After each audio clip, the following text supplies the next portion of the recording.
النهاردة هتكلم معاكوا عن حاجة يمكن كلنا مرينا بيها، بس مش كلنا فهمناها صح.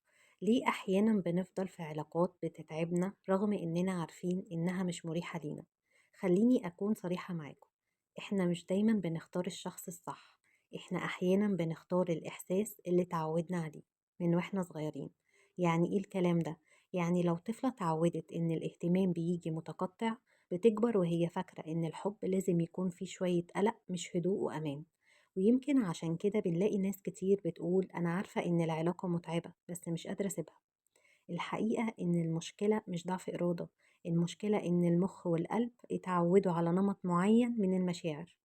خليني أقولها ببساطة أكتر. في ناس بتخاف من الوحدة، وناس تانية بتخاف من الهدوء نفسه. ليه؟ لأن الهدوء بيخلينا نسمع صوتنا الداخلي، والصوت ده أحيانا بيكون فيه مخاوف قديمة ما اتحلتش. خليني أديكي مثال بسيط جدا من الحياة اليومية. تخيلي بنوتة قاعدة على الموبايل كتير، مش لأنها مستنية شغل أو رسالة مهمة، لكن لأني مستنية طمأنينة من شخص معين. ومع الوقت الانتظار نفسه بيبقى جزء من الإحساس بالحب.